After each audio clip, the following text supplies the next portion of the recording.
Bendito seja Deus. Você pode acompanhar aí a referência bíblica, João capítulo 19, versículo 19 e versículo 20. E o assunto que eu quero tratar aqui, discorrer por alguns minutos, é de suma importância para todos nós. Eu estou me referindo à crucificação de nosso Senhor e Salvador Jesus Cristo. A palavra de Deus, ela diz que o Senhor carregou a cruz desde o pretório romano, Pelourinho, pela chamada Via Crucis, até o lugar chamado Caveira, ali no Monte Gólgota, onde ele foi crucificado às 9 horas da manhã e ficou pendurado neste madeiro por um período de 6 horas.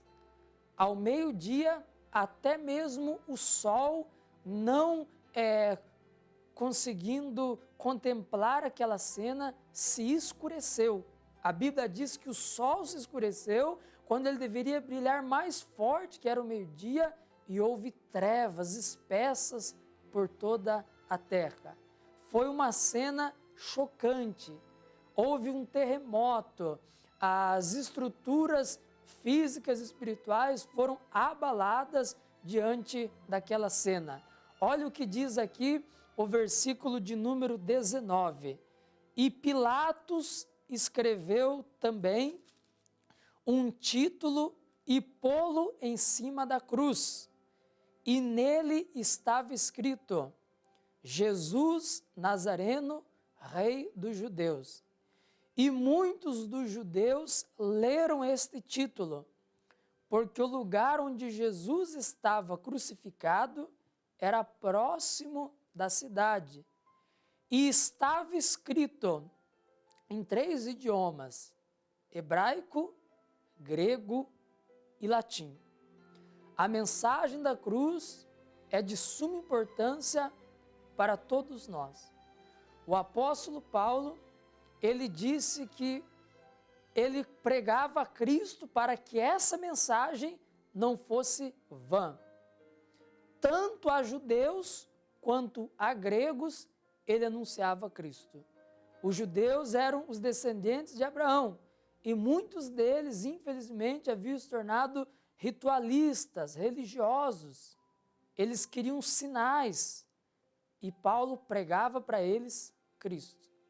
Os gregos eram um povo que dava muita ênfase ao saber. Pessoas filosóficas daquela escola, houve muitos filósofos de renome, como Aristóteles, Platão, Sócrates, você já deve ter ouvido falar sobre isso.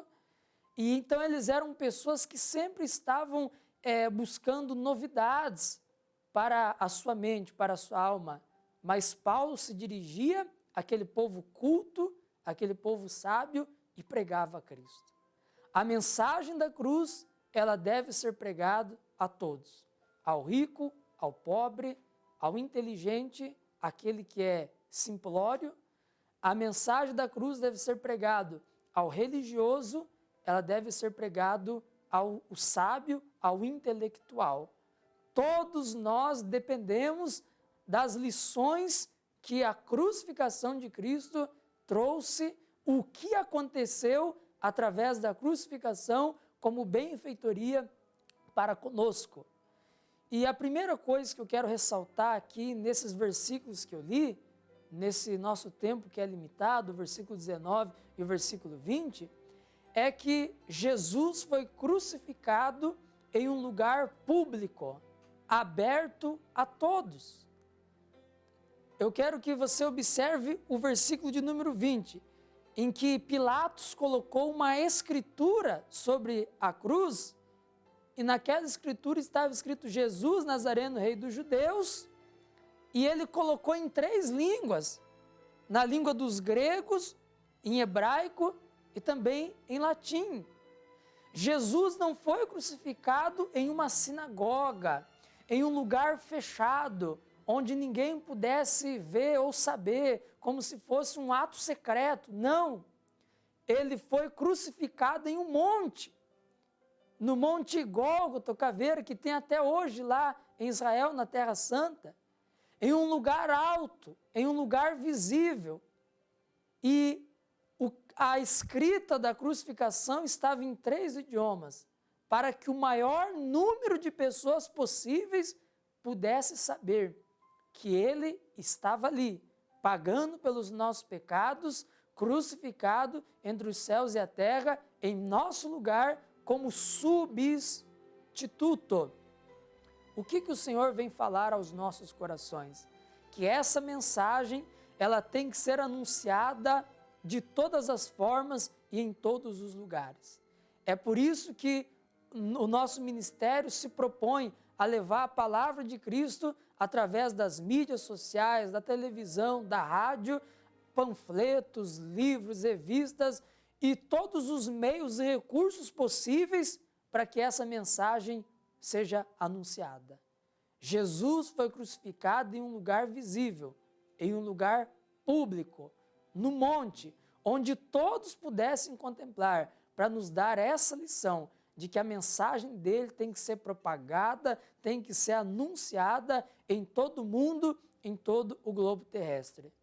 Outra coisa que eu quero que você considere é o que estava escrito naquela tabuinha que Pilatos pregou na cruz.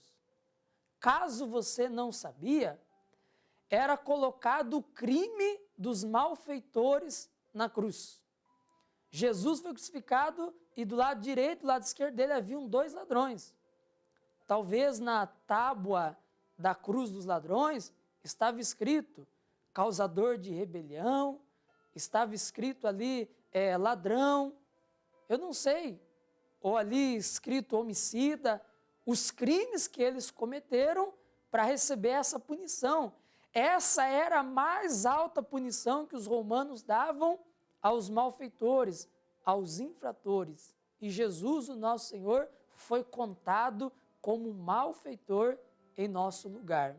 E foi escrito Jesus de Nazaré, rei dos judeus, porque não havia crime. Ele não tinha cometido crime nenhum. Pilatos lavou as mãos e disse no julgamento: eu não vi mal nenhum nesse homem. Ninguém podia apontar o dedo e acusar ele de alguma falha, de algum pecado, porque ele é perfeito. Para isso, colocar então essa tabuinha indicando que o crime dele era se dizer rei dos judeus. Jesus foi enviado para ser rei, sim. Ele veio trazer o reino de Deus até nós.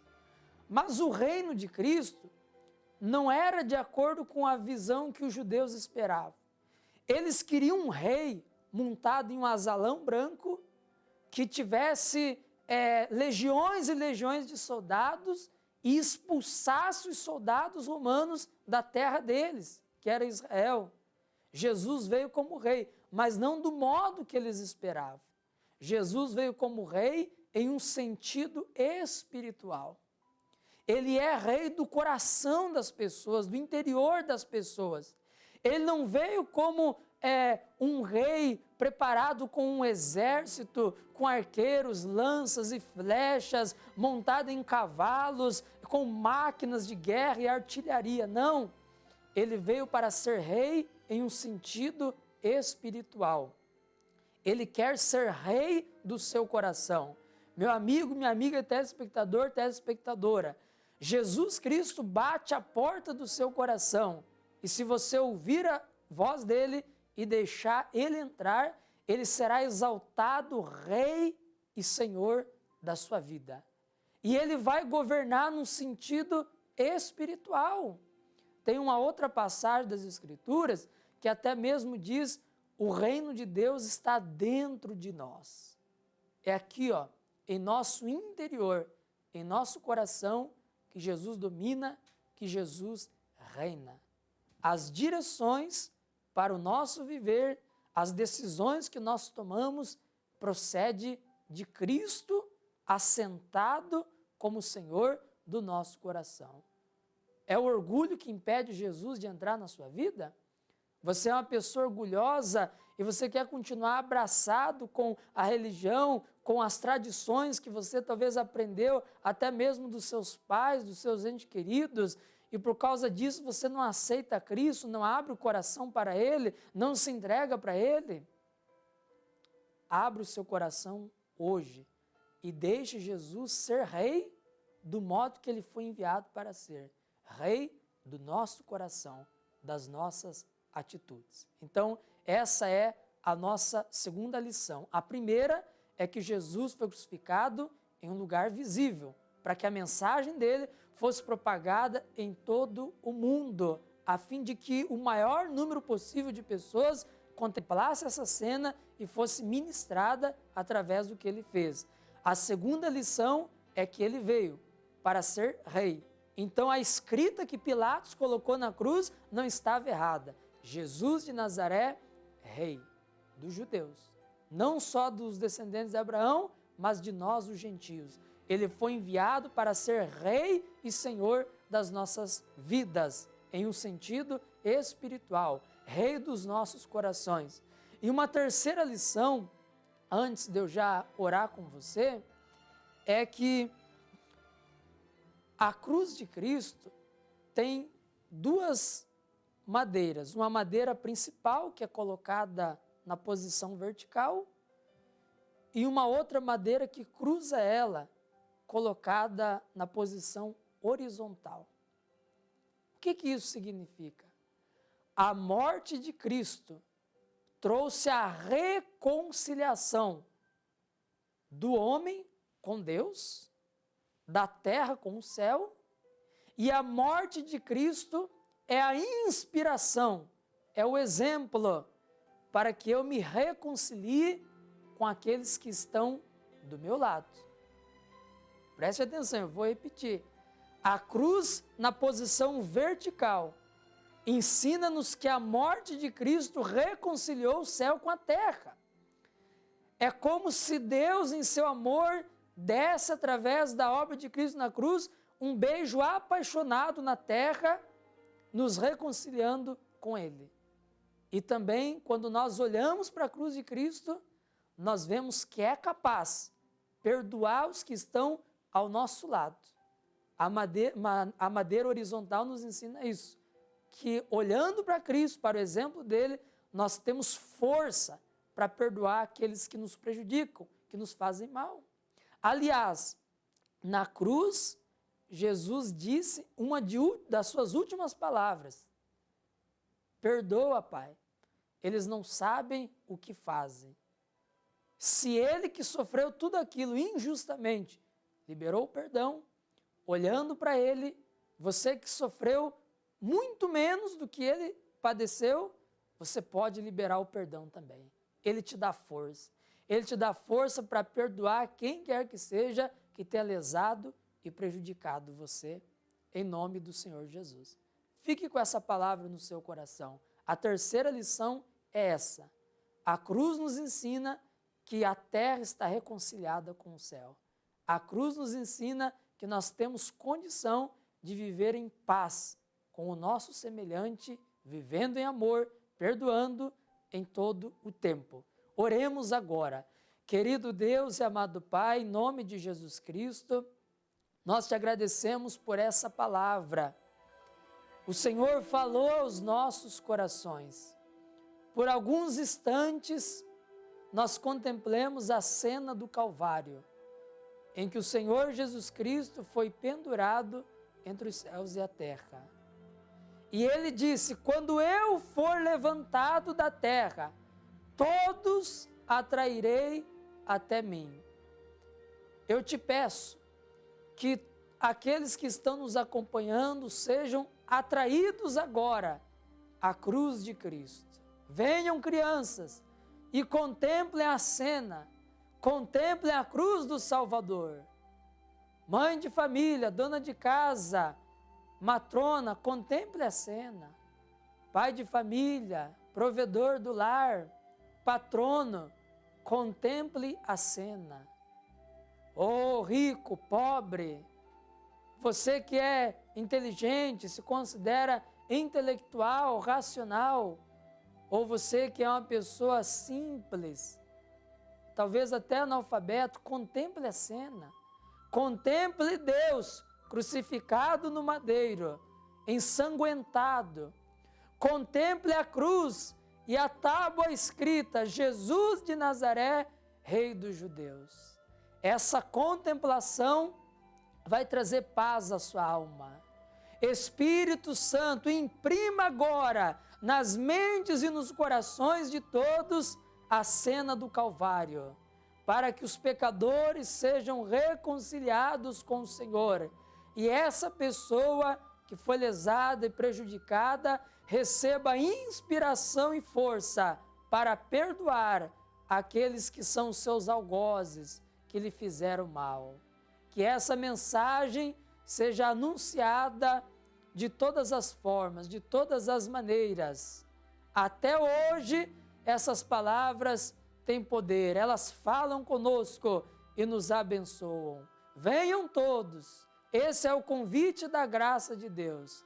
Venham todos ao Monte Calvário, ao Monte Gólgota, com a sua mente e com o seu coração, e se alegre agora em Deus, e se alegre por tão grande amor demonstrado para conosco. E quem crê, diga amém e graças a Deus. Aleluia! Bendito seja o Deus e Pai de nosso Senhor e Salvador Jesus Cristo.